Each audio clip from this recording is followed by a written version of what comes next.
আসসালামু আলাইকুম ওয়া রাহমাতুল্লাহি ওয়া বারাকাতুহু। সুপ্রিয় দর্শকবৃন্দ, আমরা জানি আপনারা এই প্রোগ্রামের জন্য অধীর আগ্রহে অপেক্ষা করেন। আমরাও আপনাদের সাথে কথা বলার জন্য অধীর আগ্রহে অপেক্ষা করি। গত 2 সপ্তাহ আপনারা রিপিট প্রোগ্রাম দেখেছেন। ব্যারিস্টার সাহেব দেশের বাড়িতে ঘুরতে গিয়েছিলেন। আমরা ইনশাআল্লাহ একটু পরে ওনার সাথে এই ব্যাপারে কথা বলবো। তো আপনাদের যেভাবে আমরা সবসময় বলে থাকি যে আপনারা টিভি স্ক্রিনে যে নাম্বারটা আছে ওই নাম্বারটা নোট করে নিন। আপনাদের প্রশ্নগুলো সেগুলো আপনারা কোনো একটা জায়গায় লিখে নিন। তারপরে যখন আপনারা কল করবেন, আপনাদের যখন টার্ন আসবে, তখন আপনারা পাশের রুমে গিয়ে অথবা টিভি ভলিউমটা একেবারে বন্ধ করে দিয়ে আপনারা আমাদেরকে প্রশ্ন করবেন এবং উত্তরগুলো শোনার চেষ্টা করবেন। তো আমরা কথা লম্বা করব না। ব্যারিস্টার সাহেব আমাদের মধ্যে এখনই উপস্থিত আছেন। আর ওনার কাছ থেকে আমরা যেরকম সচরাচর আমরা ওপেনিং রিমার্কস হিসাবে অনেক কিছু আমরা জানতে পারি, আজকে আমরা চেষ্টা করব ওনাকে জিজ্ঞেস করার জন্য। ব্যারিস্টার সাহেব, আসসালামু আলাইকুম ওয়া রাহমাতুল্লাহি ওয়া বারাকাতুহু। আসসালামু আলাইকুম ওয়া রাহমাতুল্লাহি ওয়া ওয়া বারাকাতুহু। আলাইকুম আসসালাম ওয়া রাহমাতুল্লাহি ওয়া বারাকাতুহু। আজকে আমরা কোন বিষয় নিয়ে আপনি কথা বলবেন? আপনি তো সবসময় একটা সুন্দর মূল্যবান একটা ওপেনিং রিমার্কস দিয়ে শুরু করেন। বন্ধুরা, আপনারা যে যেখানে বসে আমাদের এই প্রোগ্রাম দেখছেন, আপনারা সকলকে আসসালামু আলাইকুম ওয়া রাহমাতুল্লাহি ওয়া বারাকাতুহু। আমার প্রেজেন্টার ভাই খালেদ রেজা খান উনি বলছেন যে ওপেনিং রিমার্কে কিছু কথা বলার জন্য। আজকে এক ভিন্ন ধর্মের ওপেনিং রিমার্কে একটা কথা বলবো।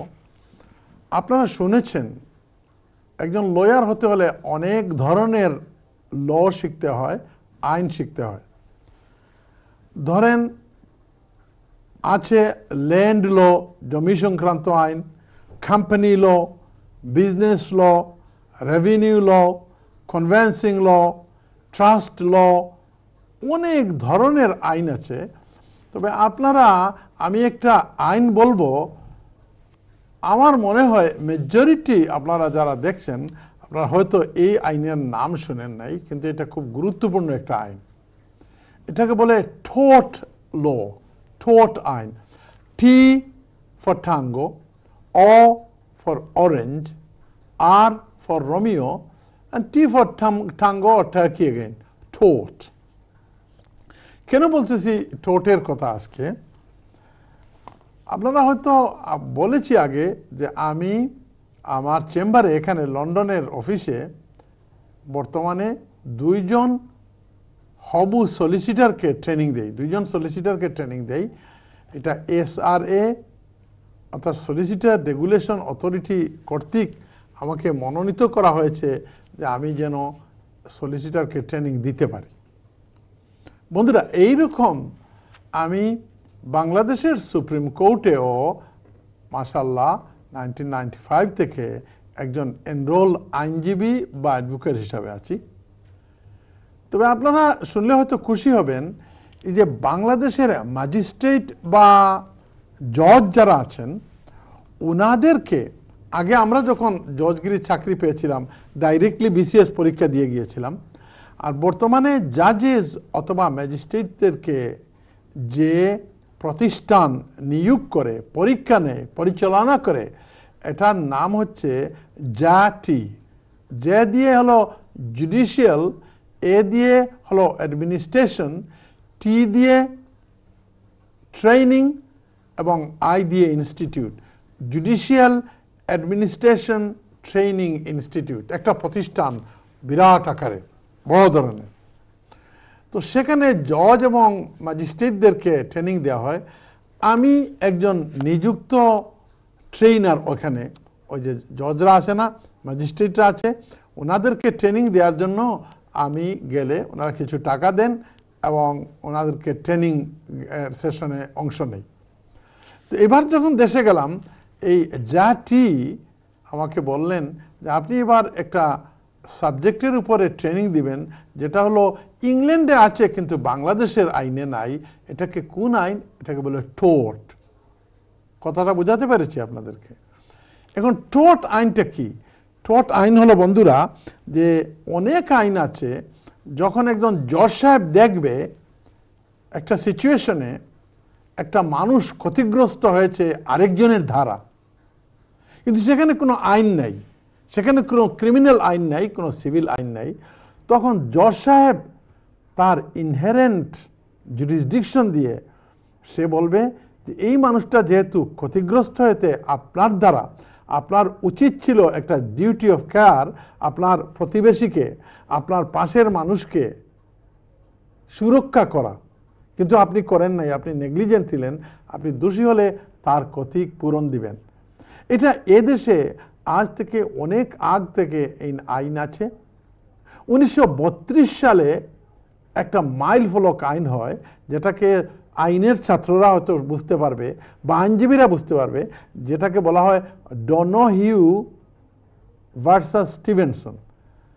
একটা লোক মদ খাইতে গেছে আর মদের গ্লাস এইরকম নিয়ে উঠাইছে ওর ওয়াইফকে নিয়ে, আর মদের গ্লাসের মধ্যে যখন গ্লাসের মধ্যে মদটা ঢাললো তখন দেখা যায় একটা শামুক বের হয়ে এসেছে। এই শামুকের কারণে তার ওয়াইফ অসুস্থ হয়ে পড়েছে, এমনভাবে অসুস্থ যে সাইকোলজিক্যাল, মেন্টাল এবং হাসপাতাল। তো দায়ী কে হবে?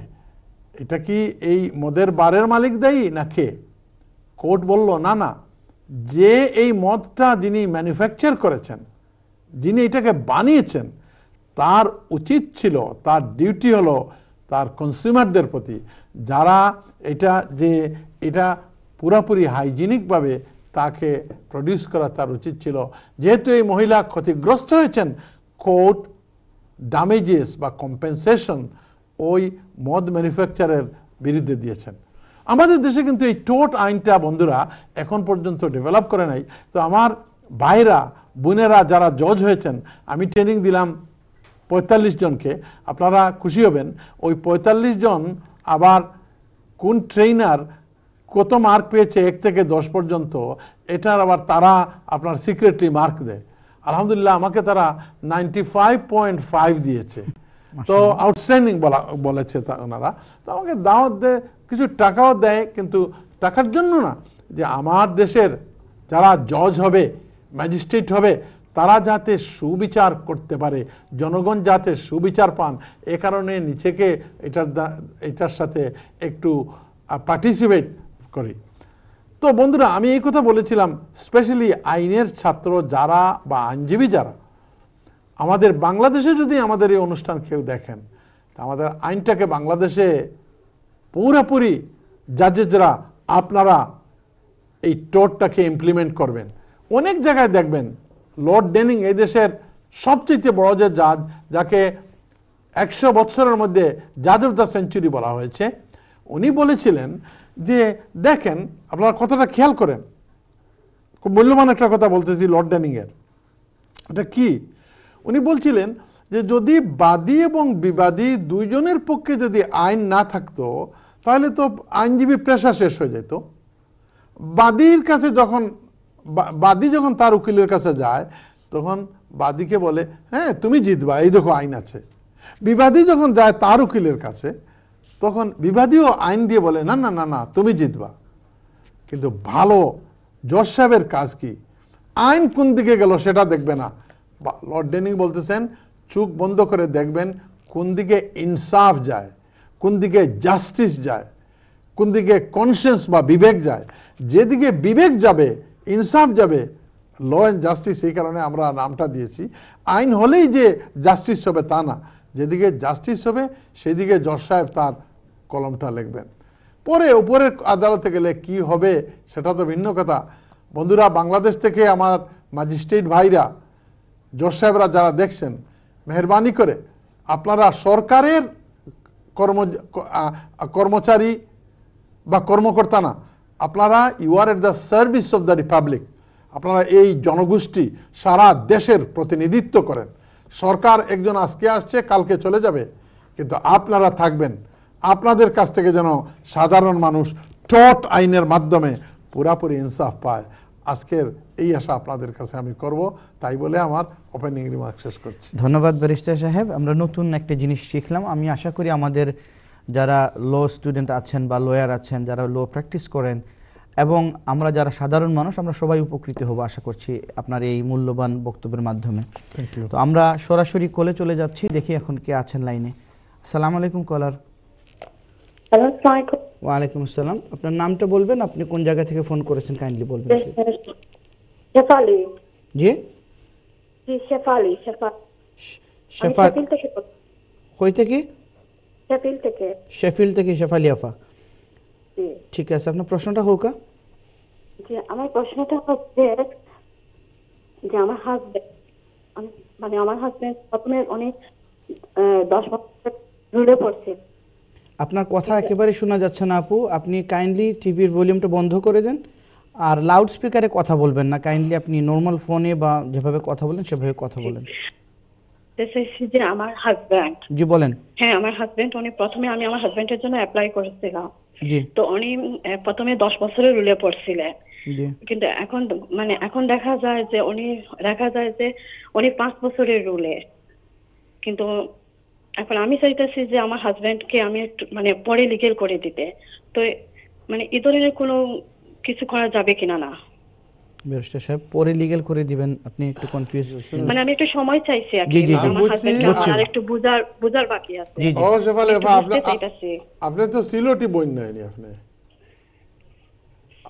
হ্যাঁ, কিন্তু ওই যে ভাই, আমার শ্বশুরবাড়ি হচ্ছে তো ঢাকায়, আর ওদের সাথে এরকম কথা বলতে বলতে কোনো আমার অসুবিধা নাই নিজের রে বোন, বাসাটাই আরে ভুলে ছোট্ট যাচ্ছি। একটা দেশ, ইন্ডিয়ার একটা প্রদেশের মতো না, আপনি কোনো অসুবিধা নাই। আপনি চাচ্ছেন এরকম, আমার একজন ক্লায়েন্ট না, অনেক ক্লায়েন্ট আছে। গতকালকে আমার কাছে একটা কার্ড এসেছে, বলতেছে, আমি নাম বলবো না, আপনারা যারা আমার ক্লায়েন্ট আপনারা ভয় পাইয়েন না, বলছে এই বেটিয়ে আমার ফুয়া লোকে যে যন্ত্রণা করে বালিস্টার সাহেব, তাইরে আরো দেশে আরো বয়ফ্রেন্ড আছে, আপনি কোনো মতে দোষিয়ার রুটে দেখা শাশুড়ি আইয়া আইয়া ফুয়ারে লইয়া কইরা। তো আপনার হয়তো এই ধরনের না, কিন্তু আপনি বলতেছেন যে আমি তো চাই আমার হাজবেন্ড 10 বছর পরে লিগেল হবে, কিন্তু এখন দেখা যাচ্ছে 5 ইয়ার্স, এটা কোনো কিছু করা যাবে কিনা, এটাই তো প্রশ্ন, তাই না? জি হ্যাঁ হ্যাঁ। ওকে, ঠিক আছে, ইনশাআল্লাহ আপনি শুনতে থাকুন, ইনশাআল্লাহ আমরা উত্তর দেব। 2 নম্বর কলার প্লিজ, কলার নাম্বার 2। সালাম আলাইকুম কলার।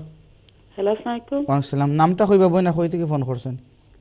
জি, আমি নাম কইতাম চাইরাম না। সারনেম কইলাও কা, নাইলে অমুকের আম্মা হোক, কিছু একটা হোক, আমরা তো কিছু একটা হইয়া আপনারা সম্বোধন করতাম, হইব অনেক কলার তো লাইনে। আচ্ছা, আমিনা। আমিনা, জি জি আমিনা। জি, আমার বোন এখন লাগে কি ফোন। কই থেকে ফোন করছেন আফা? লন্ডন থেকে। যে লন্ডন থেকে, যে হোক জি যে হোক। জি, তে আমার বোন এখন লাগে ফোন দিছিলাম, তার হাজবেন্ডে 2.5 বছরের ভিসা লইয়া লন্ডন আইছেন তানরে।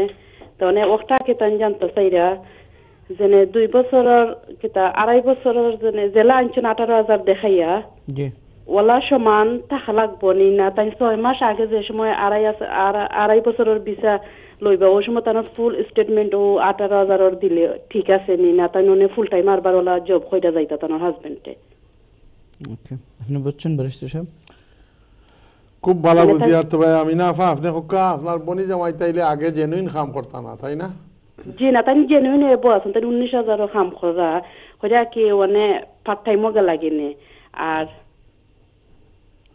আর হও ভিসা যে সময় রান আউট হয়ে যেত ওই সময় গিয়ে আবার চাকরি ধরে দিবা, ও কথা? জি কইরা 6 মাসের স্টেটমেন্ট আকে আরবার ফুল দিলাইবা, ঠিক আছে নি না, ওই লাগে তাই জিনিসটা বুঝতে চাইরা। ওকে, ঠিক আছে, আমরা আরেকটা কল নিয়ে নেব ইনশাআল্লাহ বিরতি যাওয়ার আগে। দেখি কে আছেন লাইনে। আসসালামু আলাইকুম কলার। হ্যালো, জি আসসালামু আলাইকুম ভাই, নামটা বলুন। আসসালামু আলাইকুম। আমার নাম হলো আনোয়ার হোসেন। আনোয়ার হোসেন ভাই, কোন জায়গা থেকে ফোন করছেন? কোন জায়গা থেকে? লন্ডন থেকে নাম। জি আচ্ছা, আমার 3টা কোয়েশ্চন ব্যারিস্টার সাহেবের কাছে। নাম্বার 1 হইল গিয়া 2000 সামনে ডিসেম্বর 20 ডিসেম্বর না 19 ডিসেম্বর আর কি আমি রিপ্টু রিমান্ড পাইছিলাম, আমরা ফ্যামিলি 5 জন মানুষ, জি 20 বছরের রাইটে। তো ডিসেম্বর হইল গিয়ে আমার 20 জানুয়ারির 7 তারিখ আমার শেষ।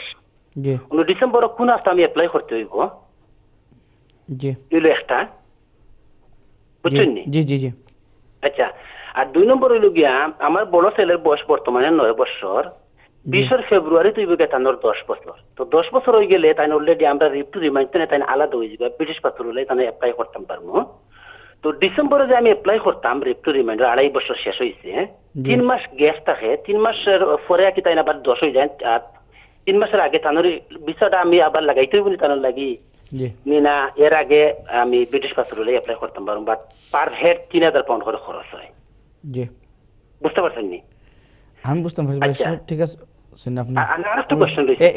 সেকেন্ডটা বুঝছি কিন্তু পয়লাটা বুঝছি না তো। ও ফয়লারটা হইল গিয়ে তানোর যে জানুয়ারির 4 তারিখ তানোর শেষ হইব, শেষ। কিন্তু ডিসেম্বর এর কতদিন আগে তাই অ্যাপ্লাই করতে পারবা। ওকে। ওকে। আচ্ছা, আর 3 নম্বর, 3 নম্বরটা হইল গিয়া জি আমি বর্তমানে হাউজিং বেনিফিট পাইলাম, এরপরে ওয়ার্কিং ট্যাক্স পাইলাম। জি তো আমি যে ডিসেম্বরে অ্যাপ্লাই করতাম প্রায় আমার 13,000 পাউন্ড লাগে, আমরা 5 জন মাইসে। জি মানে এটাই কিন্তু রিকনসিডার কিছু করা যায় না, কারণ তারা তো আমার হেল্প করে, বড় হেল্প করে। এরপরে আমার ফুসের নামের পার্ট টাইম কাম করলাম করিয়া, জি মানে আমি 13,000 পাউন্ড পাইতাম, কই এটার লাগে কিছু করা যায়নি। ঠিক আছে ইনশাআল্লাহ আপনি শুনতে তা হোক। আপনার ফ্যামিলি মেম্বার সকল তাইলে 5 জন নাই নি? 5 জন। তো পয়লা তো পয়সা দিয়া অ্যাপ্লিকেশন করছিল তাই না? জি না, আমি 20 বছর রাইট, আমি কোনো পয়সা লাগছে না আমার, তারা এমনিও আমারে দিছে, তো আপনি কোনো পয়সা লাগছে না। আপনি 20 বছর ধরে যে কাটাকাটি করা জি পুরানা রুগী হইয়ালে এটা ছোটখাটো ডাক্তার চাইতে আরো বেশি জানিলেন রুগী হলে। জি আপনি তো এটা এটা যেটা প্রশ্ন যেগুলা কইরা এটা তো আপনার জানার কথা আনোয়ার সাহেব। তবুও মানে জানা আছে, তবুও আপনারা আপনারা হলে এক্সপার্ট। ঠিক ঠিক আছে বুঝছেন? ইনশাআল্লাহ ঠিক আনোয়ার আছে, ভাই ঠিক আপনি শুনতে তা হোক। সুপ্রিয় দর্শকবৃন্দ, আমরা 3টা কল নিয়ে নিয়েছি, কিন্তু আনফরচুনেটলি আমরা এখন উত্তর দিতে পারবো না, আমাদের ছোট্ট একটা বিজ্ঞাপন বিরতিতে যেতেই হবে। ইনশাআল্লাহ বিজ্ঞাপন বিরতির পরে ব্যারিস্টার সাহেব এই প্রশ্নগুলোর উত্তর দিবেন, আপনারা কোথাও যাবেন না, এবং যারা নতুনভাবে প্রশ্ন করবেন কাইন্ডলি কোথাও লিখে নিয়ে নিন। ইনশাআল্লাহ আমরা এই 3টা প্রশ্নের উত্তর দেওয়ার পরই আমরা আবার নতুন করে প্রশ্ন নিব। আসসালামু আলাইকুম ওয়া রাহমাতুল্লাহি ওয়া বারাকাতুহু।